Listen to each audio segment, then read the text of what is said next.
if you want to stop, you can tell me and so forth and all that. Okay. Okay, just for the record, I know you're living in Virginia right now. Were you born in Virginia? Yeah, I was born about 10 miles from where I live right now. Uh-huh.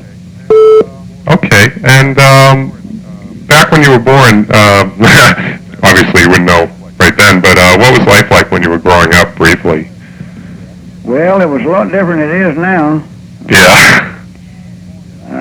I was born in 1927. Mm-hmm. There's been a lot of changes since then, and of course, boys or many children growing up at that time had it a lot harder than most kids do now. I lived on a small farm, and I had a lot of chores to do. We had cows to milk and horses to feed, and kindling coal to get in for our heat. Yeah. Well, you've got electric and oil heat and so forth now. Uh-huh. Had to walk about 3 miles to school. I'd get up before daylight and get in after dark and do the chores up by a lantern, an old kerosene lantern light. So that's much different from what it is today. Sure. Yeah, it sure is. Did your family have any effect on your desire to go into music, or was that something that you just sort of got into? Well, my mother picked the 5-string banjo a little bit, the clawhammer style. Mm-hmm. She didn't pick any, didn't have no job at it. She just done it for her own amusement. Sure. And, of course, Carter and me, that's Stanley Brothers, we got a radio, our dad and mother did, in 1936. And we would listen to the programs on the radio here and there, entertainers, Grand Ole Opry, different places. So that sort of gave us the urge, and we wanted to follow up with it if we could. Mm-hmm. So was the radio a big part of entertainment at that time, or was that was about all you could hear, yeah, where we were. Did you guys often play music together as a family, or? No, just Carter and me is all that was it. That played together. Mm-hmm. Carter and you were in the military together? Was that right? Well, we were both in World War II. Right. But Carter, he entered the service about,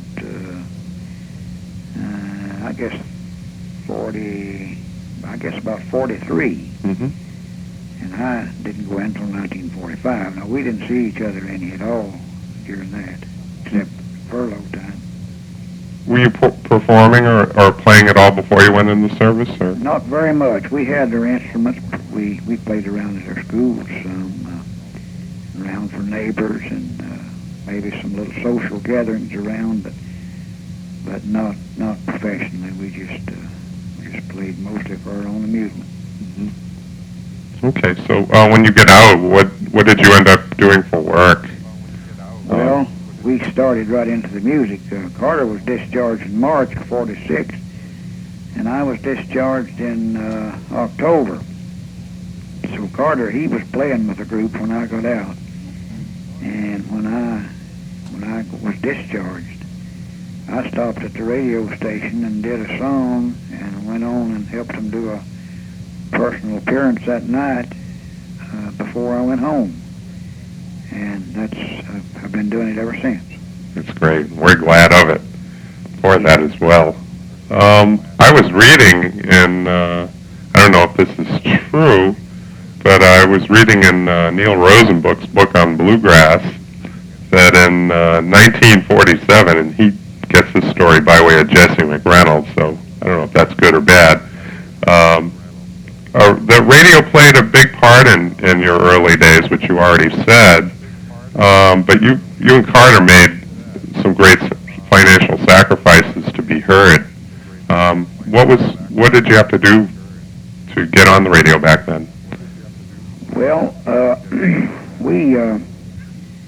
we played on a little radio station in Norton, Virginia, up here for about 30 days, and we got a sponsor, sponsors. And then after that, we started this radio show in Bristol, Virginia, Tennessee at noon each day. Started that on December 26th, 1946, and we played off and on there for about 12 years. And sponsors bought for the time and so forth. Mm-hmm. And I know after we'd been there 6 months, they was had to wait in line to get a to buy us product. When Mm-hmm. one maybe would quit, when they'd be more ready to go on. Mm-hmm. Yeah, because the impression I got was that you guys were very instrumental, so to speak, in making that whole scene very popular. Yeah, we had the show by ourselves for over a year, and after that, why, there was some more entertainers heard about it, and we had the show real popular. That come in then and started playing some. Charlie Monroe, Flat and Scruggs, after they started, I believe they started on their own about 48 or 9, and they worked on it a while, and different people. That's great. I was also reading that I'm sure you're familiar with the song called Black Mountain Blues. Yeah, very much so. Who wrote that song, and how did you guys get a hold of it? Well, actually, Leslie Keith, we had a fiddle player by the name of Bobby Sumner. Mm-hmm. He would play with us on and off for maybe 2 or 3 weeks, and then he would slip off and leave. So Leslie Keith was actually what I call our first fiddle player. Mm-hmm. And he brought the Black Mountain Blues to us. He's the man that wrote the Black Mountain Blues. And is it true that song became also known as Black Mountain Rag? Yeah, Same tune?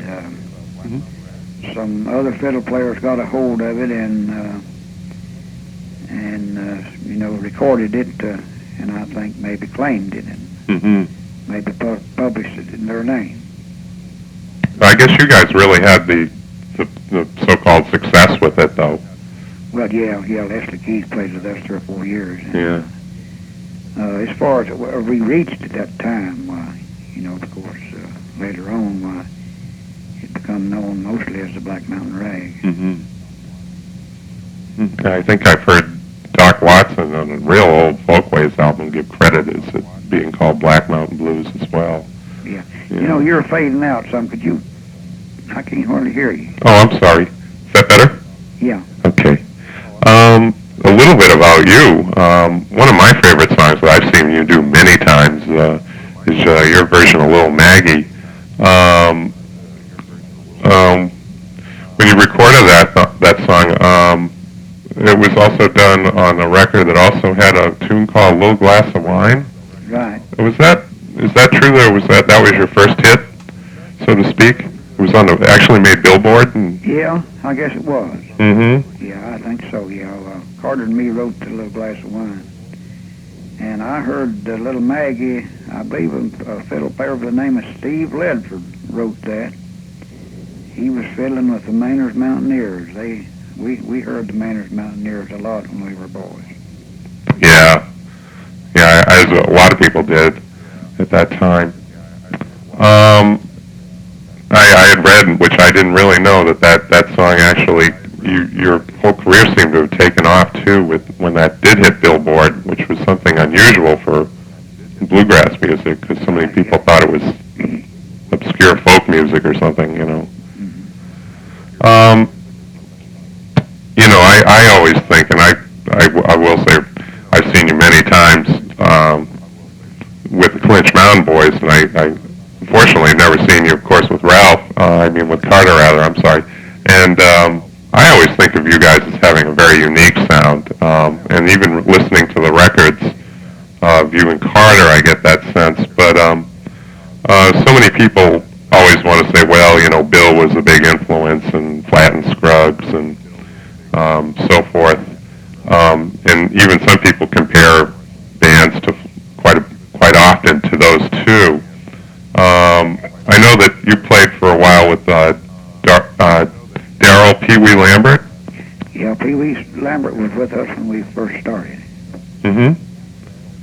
Pee Wee, he played a mandolin, and he played the mandolin a lot like Bill. Mm-hmm. And he had a high voice that he tried to sound like Bill. And for the first 2 or 3 years, the people said, they thought maybe we sounded something like Monroe. Mm-hmm. But after Pee Wee left, well, we established our own sound, and although Bill was a great influence, and he's a master, I think, but our music's altogether different than Bill's. Well, that's what I always thought too. I mean, I can hear a distinct difference. I do know in those very early records you hear a little bit of similarity, but that's about it. That was when Pee Wee was with us, I guess. Yeah. A lot of people always like to try and compare people and categorize them, and I've always sort of felt there are three strains. This is my personal opinion. Like there are three different branches, and you and your brother definitely had your own. I was reading in 1965, I think, if that's right, the first official Bluegrass Festival was in Roanoke, Virginia. And near Roanoke, Finn Castle, I believe was the name of the little place, was the first one in 1965. Right. And did Bill Monroe and Carter do a duet that day, or do you remember? Or? I'd say they did, and I don't remember, but Carter had been with Bill, a while before that, and sung about, I believe, around 6 months with him. And I'd say that they did. Now, I'm not positive, but I'd say they did. Well, I know a year later, and I'm sure it was a sad day in the music, Carter did die in 1966. And I remember seeing you at Nancy Talbot's Berkshire Bluegrass Festival for the first time a number of years back, and you often do a tribute to Carter on your shows, and you said some very moving things that I've never forgotten. But a few months after he did die, you went right back out on the road. That must have been a pretty difficult thing for you to do at that time. Yeah, it was. Carter died the first day of December, and we had some shows booked, and I believe that I started back around the 18th of December. Doing some shows. So at that point, you would sort of. I mean, I know Bill always gets credit for being the band that always brings people up, but you've had some great bands after that. I think you should get a lot of credit for bringing quite a few people up through the ranks as well. I know that among my favorites are George Shuffler and Curly Ray Cline, Charlie Cline, Melvin Goins, and of course Larry Sparks, Ricky Skaggs, and among one of my favorite singers in your later bands was Keith Whitley. Right. Did it surprise you at all that so many of these people that did, especially the lead singers, were so influenced by Carter, or was that just something you set out to find? No, I didn't. I guess I was real fortunate, and I'm proud that I did find a lot of people that was influenced by Carter. That way, when one would leave me, there was always another one ready to fill the spot. And that's the way it's been all through the years up until now. Yeah. We've had some great singers, and do you have any favorites of them, or do you just like all of them? Well, they all done a lot of good singing, but of course Roy Lee Centers he was a favorite of mine. And Roy Lee, he was proud of his job, and he wanted to do what he could do, and that makes me feel good about a man is the way he feels about it. Of course, Keith Whitley was a good singer with me, and of course Larry Sparks. I've had a lot of good singers, I think. Yeah, well, I would say so. I know all the records I have. I just they're treasures. They really are. I appreciate it. Oh yeah, I say that sincerely. And something I didn't know that few people I don't really think know that you were really responsible for adding an a cappella gospel quartet to the Bluegrass show. Yeah, I was the first one to do that. That's been, I guess, 20-some years ago. Now, we never did do any a cappella when Carter was with me, Stanley Brothers. But we were raised up in a church where they didn't have any music. And after Carter passed away, I started lining some of the gospel songs the way that we heard them back when we were just boys. Mm-hmm. And I was the one that started the acapella. And you said lining the songs? What does that mean? Well, that means you give out the words. The reason that was, back in the days, back when I was a boy, a lot of the churches maybe had one song book, and all of the people in the church wanted to sing. Mm-hmm. So the preacher would take the song book and stand in the pulpit, and he would line that song, and so all the people would know the words to sing it with him. Sort of like a call response? Yes. Yeah, I know I've heard you do that in shows. Yeah. Yeah, quite a bit. Well, that's, I think some of the best singing, and I think a lot of people think that type of singing, even though they've heard it in many other kinds of music, is something that everybody in bluegrass did. And I think it's good. A lot of people should know that kind I of like to sing contribution. that way. Yeah. Well, you do a good job at it. Well, thank you. Yeah, you're welcome.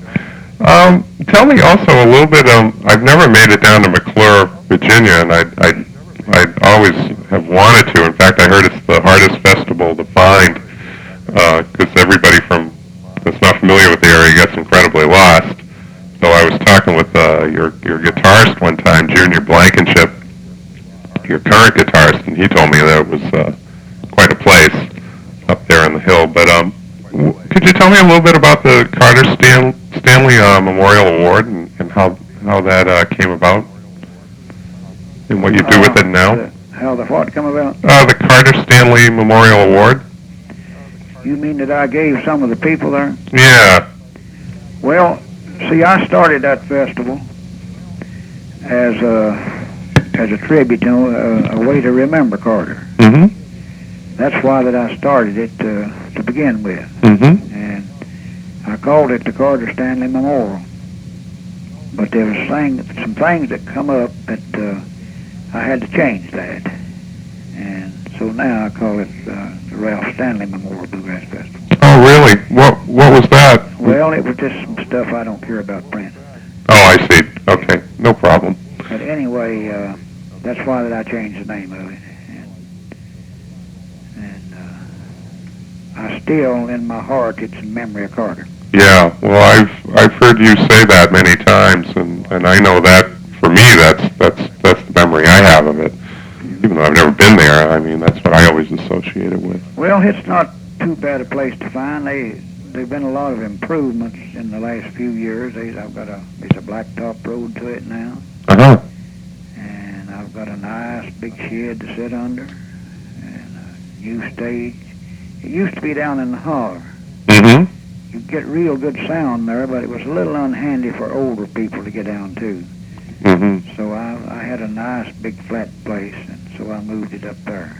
And now you can sit under a shed and watch it without having any trouble, climbing down. Yeah, well, back out under the hill. Sure. Some of my friends who've been there told me that down in the hollow there, it was just a beautiful place. Yeah, it was. They said they'd never been to anything quite like it ever. No, I've never heard a sound anywhere that we had in the hollow. Yeah. Well, we're getting near the end here. Is there anything you'd like people up this way or in general to know about you and your music? Or Well, I don't hardly know how to explain it, but I have always played the true the true mountain style of what they call bluegrass music. Mm-hmm. Of course, Bill Monroe, he was first, and they named it after Bill Monroe. Right. But I like to call it good mountain music. And I do a lot of gospel songs. I always do a clean show. Mm-hmm. And I would like for the people to know that if I ever come in their area, that they can be assured of a sober show and a clean show that's suitable for the entire family. Well, I can attest